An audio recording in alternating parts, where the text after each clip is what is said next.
Good afternoon, ladies and gentlemen. I'm Sandy Silverberg. You remember me, right? I'm the library lady. These are my cheat notes, just in case, I have one of those senior moments that I'm likely to have. I want to welcome you back to Music on a Sunday Afternoon, a series of concerts brought to you by the Friends of the Teaneck Public Library. Join us. I hope you'll join us for this entire series of concerts. Invite all your friends, urge them to become friends. Of course, if you are already a member of the Friends, you know that you're going to get a newsletter and have all of the important news before anybody else, so you can get a front row seat. There's a lot of competition for those front row seats, as you know. If you're not a friend yet, mercy, mercy. Oh, no shaming allowed. If you're not a friend yet, just go to the Teaneck Library website. That's teanecklibrary.org/support, and you can join the Friends online. We welcome your feedback, your contributions, anything you want to share with us, your comments. Please don't hesitate. Today's concert, direct from the auditorium, would not have been possible if it weren't for the help and support of the staff at the Teaneck Public Library and the incredible director, Mr. Alan McGinley. Alan, Teaneck is so lucky to have you at the helm. Folks, now it's time for you to do your part. Let the council members know how much you appreciate this jewel in the crown in Teaneck. Drop them an email. Give them a call. Let them know that you want our library fully funded. Listen, in a time when we feel so powerless to do things, well, this is a time where you can exert your power, so I'm counting on you. Please give it a shot. Well, enough promos. Let's get on.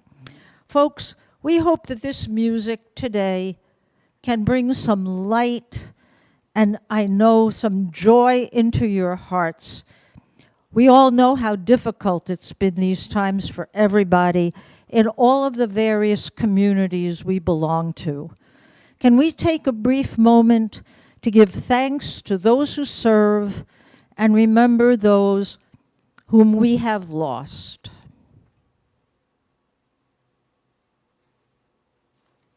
Thank you.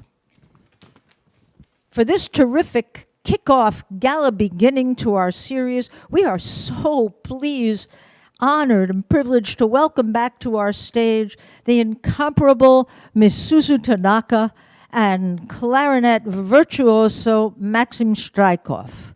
Ms. Tanaka, as you no doubt remember, is a world-class pianist who just recently competed in an international Bach competition with outstanding results. One of her CDs featured Bach, and she's going to offer some wonderful selections from the competition program. This half of the concert is a special event in and of itself. Terrific. But wait, there's more. After a brief intermission, and I can assure you that the lines in the ladies' room and the men's room will not be so long. So a very brief intermission, hurry back, so you can see Maksim Shtrykov joining Ms. Tanaka for some delightful and surprising clarinet and piano duos. Mr. Shtrykov, musical raconteur extraordinaire, will introduce selections by Clara as well as Robert Schumann. Yay for the women.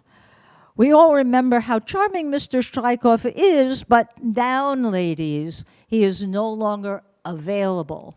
And now it is our pleasure and privilege to welcome the Shtrykov Tanaka duo to our stage today. Enjoy. Hello, everyone. My name is Misuzu Tanaka, and my husband, Maksim Shtrykov, and I welcome you to this concert on this Saturday afternoon. Today's concert consists of music by Johann Sebastian Bach and some arrangements by legendary pianists from back in the days. So, why did I choose a program consisting of Bach's music? Well, for me, Bach's music really provides a sense of order and harmony, and it helps me feel really grounded. And I think that's very important during this time. Mozart's music has the same kind of effect, sort of like an antidepressant, I suppose. But Bach's music is sort of more of a way to reflect on yourself and the world. Yes, so this is, I think it's very fitting for the times that we live in. So this music also, just to talk about how I am spending my time during this time, I am very fortunate to be able to practice and prepare for this concert, because through the teaching that I also do, I know that not all pianists are able to have the opportunity. Some people I teach, they are very serious piano students, but they have to practice on a keyboard because they are international students somewhere and they are not allowed to enter the building. Every state has a different guideline. So I really am very appreciative of what I have at this current state. Yeah. So let's talk a little bit about the music. Yeah, the first piece is pure Bach. Yeah, it's Bach's music, not arranged by anyone. So it's the Partita number 5. He wrote 6 partitas altogether, and every single partita has some core Baroque dance movements. A lot of Bach's music can be based on various dances, but these ones definitely have them labeled. So the first core movement, Allemande, originated in France. The second one, a courant.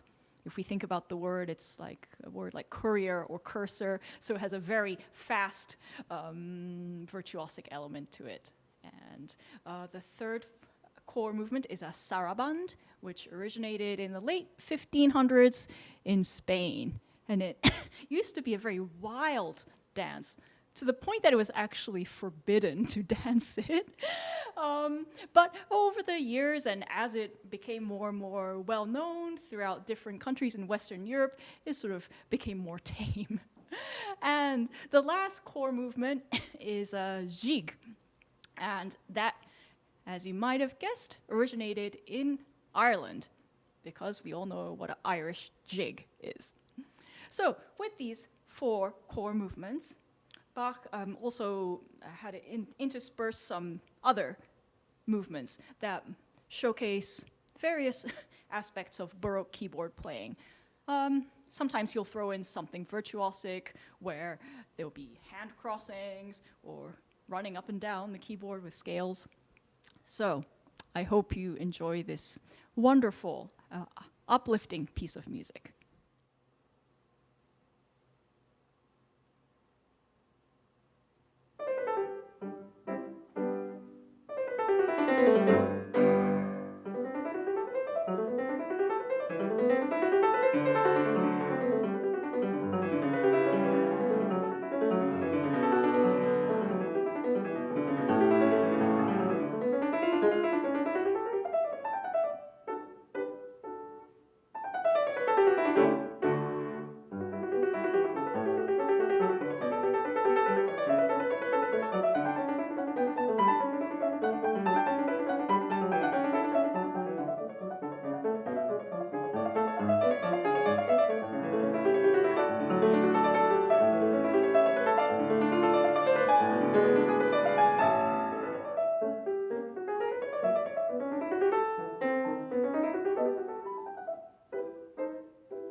The next two pieces I'll be playing for you are also by Johann Sebastian Bach, but transcribed by legendary German pianist. If you're a classical music fan, you probably know his name, Wilhelm Kempff. And he was born in, I believe, 1895, and he lived a very long life until 1991. So he transcribed a set of pieces by Bach, and most of them are chorales from some of his famous cantatas, which Bach tirelessly wrote every single Sunday in Leipzig. And also he transcribed some famous movements from, I believe, some orchestral suites, and also from some of the keyboard concertos. So what makes that different from the first piece I played? Well, first of all, because the transcription is going to combine all parts of the solo singers and the ensemble and the organ part, things like that. So I will be using a lot of octaves, doubling a lot of notes at the piano. So there's a much more lush, thicker texture that really is very suitable for what is closer to the modern piano. So the first piece I'll play is the Choral from Cantata, and the Choral is called Jesu, Joy of Man's Desiring. And another famous pianist from England, Meyer Hess, Dame Meyer Hess, the late Dame Meyer Hess, she also transcribed it, and she said it was her prayer. So I hope we find some serenity in this piece. And then the second transcription is from a cantata that Bach wrote for the town council of Leipzig, in East Germany right now. And this piece is in D major. If anyone knows anything about keys in music, D major is a key that is very suitable for brass instruments at the time. They didn't have any valves, so they had to control the pitch just with their lips. And somehow D major just is really key that works very well for them. So if you go and after this concert listen to a piece on YouTube of another ensemble playing it, you will hear how glorious it sounds and very uplifting, celebratory in spirit. So I hope you enjoy this. Thank you.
The final piece that I'll be performing for you in the solo piano half of the program is a Chaconne by Johann Sebastian Bach, which was originally from one of his partitas for violin. Yeah, he wrote partitas not only for the keyboard instrument, but also for the violin. And this one has a key of D minor. We went from D major to D minor now. And this piece, well, maybe I should say this movement from this whole partita, it can stand alone. Yeah, you can perform just that, and it's just an epic journey in and of itself. So many instrumentalists and composers have attempted to play it on their instrument, and I am fortunate that on the piano it sounds quite good, whether you take the transcription by Johannes Brahms, which is only for the left hand, or you take this transcription by Ferruccio Busoni, who lived from, I think, 1865 until 1924. So this transcription is also quite wonderful. I would say that it's very romantic in spirit, because if you look at the original music by Bach, he doesn't really write anything like tempo markings or how to play the music. I mean, it's you have to analyze the music yourself and have a good taste in Baroque music to play it well. But in this particular arrangement, Busoni writes the character or mood he expects from the performer, like tranquillo, in a very calm way. And he would sometimes write it in German as well. Probably just like Beethoven, he, Ferruccio Busoni is Italian, but by using those different languages, Italian musical terms or German, it, probably describes certain different nuances. Not every language is able to describe the same feeling or emotion. So it's very interesting to read these different directions that he provides. So it's just very romantic in spirit. The other thing I would like to do is a personal thank you to Busoni for reviving interest in Bach's music. Believe it or not, Bach was not an incredibly popular guy throughout centuries. Sometimes he was forgotten, and it took people like Mendelssohn or Busoni to resurrect his music and bring it back to the public. So we have Busoni to thank for this. I hope you enjoy it. Thank you.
Good afternoon.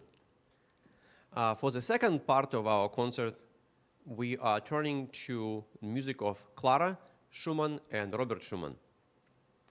And I wanted to talk a little bit about the pieces and why Schumann was selected for the second part of the program. The music of Schumann, to me, is a kind of music that can transport you, in a way, from the current reality. Schumann was a Romantic composer and a big fond of such pieces as called in German Fantasiestück, which in English means fantasy pieces. So you have to engage your kind of inner child when you listen to this, and this will take you on a journey. And I felt that this is a very good music to choose for this kind of times we live in. You know, maybe for half an hour, forget about what's happening outside the window. We will begin with a piece by Clara Schumann, the wife of Robert Schumann. It is one of her last works that she composed, which is very unfortunate. She was a very talented composer and an exceptional pianist. However, after death of her husband, it seemed that she chose to perform as a pianist and act as an editor for works of her husband, and in that way preserve the legacy of Schumann's. Now the piece that we will perform first, called Three Romances. It was a favorite genre of Clara Schumann, and this is Opus 22. So you can see it's very few works she wrote, and this one she wrote after taking quite a break from composing.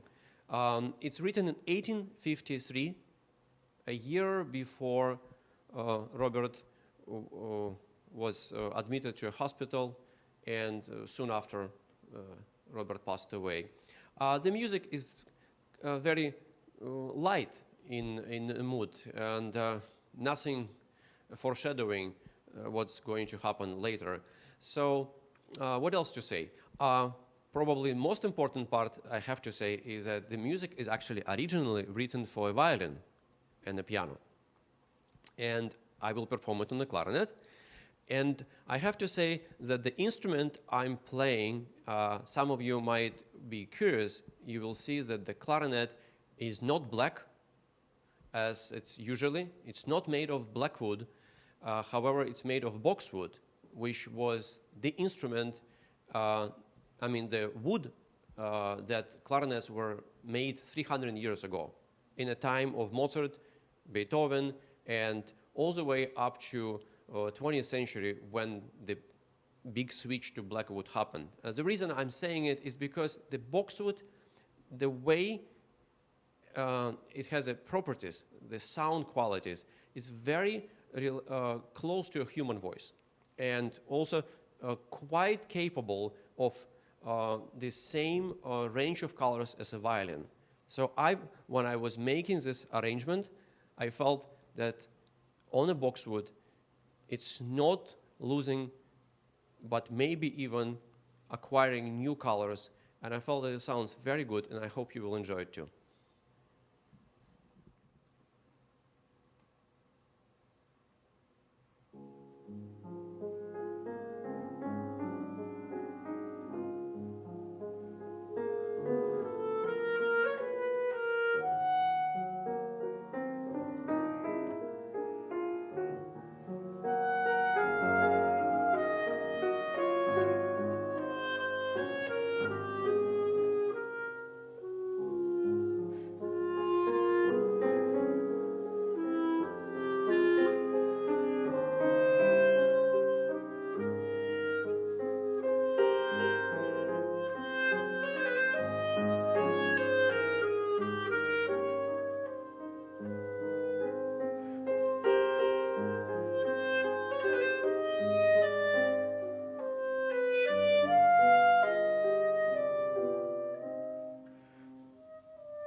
The next piece on the program is an intermezzo from FAE Sonata.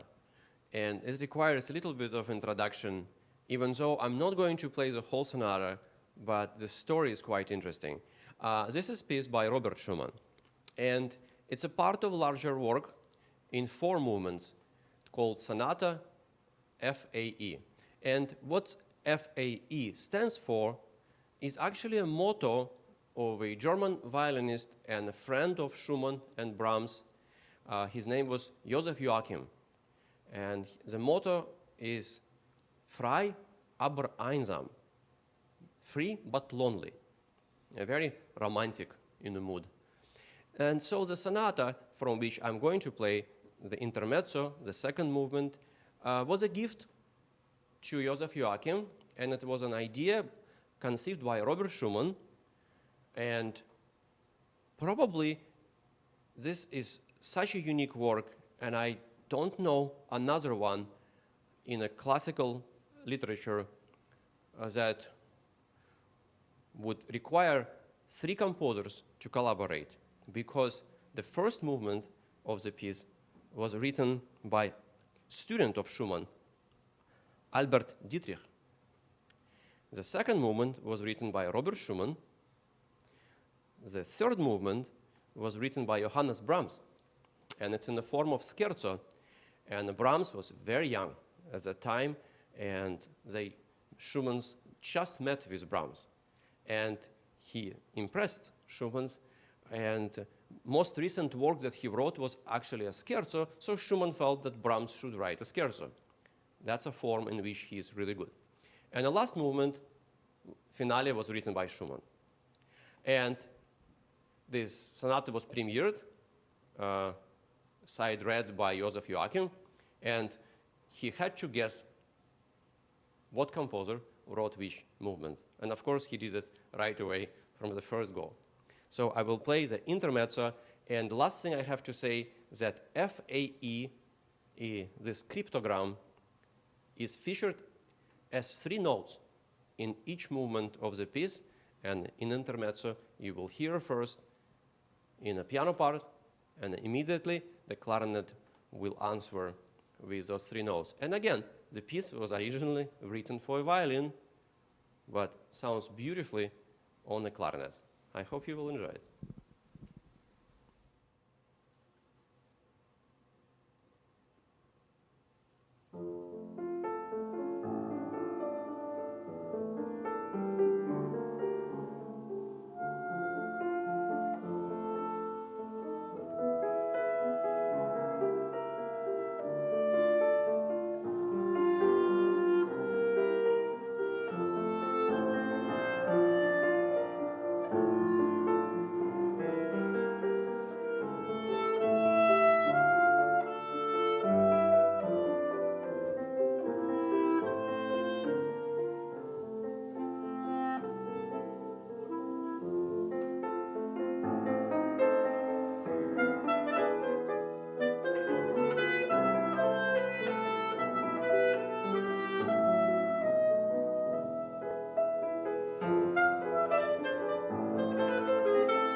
The final piece on the program is by Robert Schumann, and it's from 1849, a very productive year when Schumann wrote quite a lot of pieces for a piano and a melodic instrument.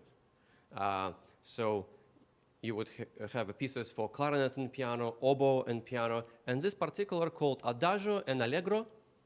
It's actually written for a horn and a piano, and is a staple of repertoire among horn players, and it's quite a challenging piece on the horn. And I would say on the clarinet it presents a bit different set of challenges. Marvelous piece about which Clara Schumann actually wrote, "It's just the sort of piece I like, brilliant, fresh, and passionate." I hope you will enjoy it.